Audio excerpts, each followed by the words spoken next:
یہ بات چل رہی تھی کہ دین حنیف کو سمجھنے کے لیے اللہ رب الجلال نے ہمارے لیے بڑا آسان ذریعہ پسند فرمایا۔ 4 حدیثیں ہم نے اس میں سن لی ہیں کہ صحابہ کرام رضوان اللہ علیہم اجمعین نے کس طریقے سے دین کو سمجھا، اور ہمارے لیے یہ بات بڑی آسان ہے۔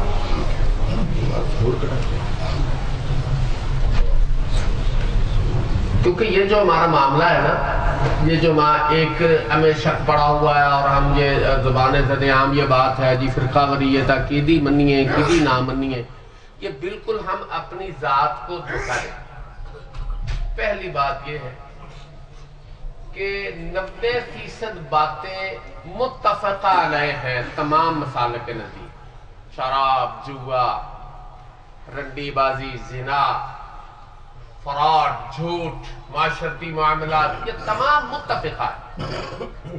تھوڑی سی بات کو لے کے ہم اس میں سنجیدہ نہیں ہوتے، تو اس کے لیے ہمیں بڑا آسان حل ہمارے پاس موجود ہے کہ صحابہ کرام رضوان اللہ علیہم اجمعین کی زندگیاں جن کو اللہ عز الجلال نے کامیابی کا نام دیا ہے، کامیابی رضی اللہ عنہم ورضوا عنہ، انہوں نے کیا طریقہ اختیار کیا، اس پر میں نے خلیفہ دوم کی ایک حدیث کل سنائی تھی اور 2 میں آج سناتا ہوں۔ حضرت ابو سعید خدری رضی اللہ تعالیٰ عنہ صحیح ابو داؤد سے یہ حدیث ہے، وہ کہتے ہیں کہ حضرت عمر رضی اللہ تعالیٰ عنہ کے پاس ایک فیصلہ آیا۔ ایک عورت کہنے لگی کہ میرا خامد قتل ہوا ہے، اس کی دیت ملی ہے، اس دیت میں سے مجھے حصہ نہیں دیا جا رہا۔ حضرت عمر کہنے لگے کہ ٹھیک ہے، یہ تو قاتل کے ورثاء کا ہے، عورت اس کے رشتہ داروں کا ہے، عورت کا تو اس میں کوئی حق نہیں ہے۔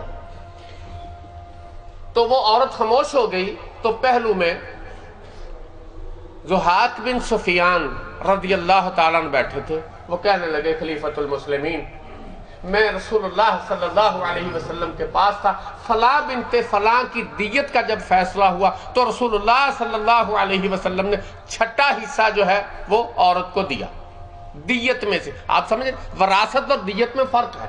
حضرت عمر رضی اللہ تعالیٰ عنہ کا کہاں اختلاف تھا؟ دیت میں، وراثت میں تو عورت موجود ہے۔ تو حضرت عمر رضی اللہ تعالیٰ کل میں نے 2 باتیں پہلے جو کی، فوراً اس کو کہا تیرے پاس گواہ ہے؟ ہاں، فرمایا میرے پاس یہ گواہ، یہ پاس میں مغیرہ بن شعبہ بیٹھے ہوئے تھے۔ یہ اصل میں کل کی حدیث میں بھی مغیرہ بن شعبہ ہی تھے، یہ بڑے فقیہ تھے، اور جب عدلیہ یا فیصلوں کا معاملہ ہوتا تھا یہ وہ صحابہ ہیں جو بیٹھے ہوئے ہوتے تھے، یہ جلیل القدر صحابہ میں سے۔ تو انہوں نے کہا حضرت عمر رضی اللہ تعالیٰ عنہ سے کہ یہ اللہ کے رسول نے یہ فیصلہ کیا، تو انہوں نے کہا پھر گواہ ہو جاؤ اور لکھ دو کہ آج کے بعد وہی فتویٰ عمر کا بھی ہے جو نبی علیہ السلام نے دیا۔ اس سے آگے کی ایک بڑی بات ہے، یہ تو بات سمجھ آنے والی ہے، ایک بات نہ سمجھ آنے والی میں آپ کے سامنے کرتا ہوں جس پر انسان دلیلیں بھی دے سکتا ہے۔ حضرت عمر رضی اللہ تعالیٰ عنہ خلیفۃ الوقت ہے، ایک مجاہد آیا جنگ سے واپس 2 سال بعد، کتنے سال بعد؟ 2 سال بعد آ کے کہنے لگا جی میں گھر پہنچا ہوں تو میری بیوی حاملہ ہے اور عنقریب وہ بچہ جننے والی ہے۔ کیا فیصلہ کیا ہے عمر رضی اللہ تعالیٰ نے؟ کیا عقل کہتی ہے؟ 2 سال سے خامد باہر ہے، وہ آیا ہے، اب بچہ ظاہر ہے اس کا نہیں ہے، عقل یہی کہتی ہے۔ سیدنا عمر فاروق رضی اللہ تعالیٰ عنہ نے، یہ وہ باتیں ہیں جو باقاعدہ حدیث میں موجود ہیں، اور میں نے جو دیکھا ہے جس امام نے ان کو جمع کیا 22 فتوے سیدنا عمر رضی اللہ تعالیٰ عنہ کے جو انہوں نے اپنی خلافت میں چینج کیا جب رسول اللہ کی بات ملی ہے۔ ہم تیار ہی نہیں ہوتے اپنی بات کو تبدیل کرنے کے لیے۔ اب اس بات میں کوئی بڑا مسئلہ نہیں تھا، کہا اس عورت کو رجم کر دو۔ یہاں پر صحابی بیٹھے ہوئے کہنے لگے جی آپ اس کو رجم کیسے کر سکتے ہیں، یہ جرم عورت کا ہے یا اس بچے کا ہے، آپ بچے کو کیسے جو ہے وہ سزا دیں گے؟ وہ کہنے لگے کہ یہ بات، وہ کہتے ہیں اللہ کے رسول کا فیصلہ اس عورت کا جرم ہے، اس بچے کا کیا جرم ہے، آپ 2 قتل کیسے اس کو کر سکتے ہیں؟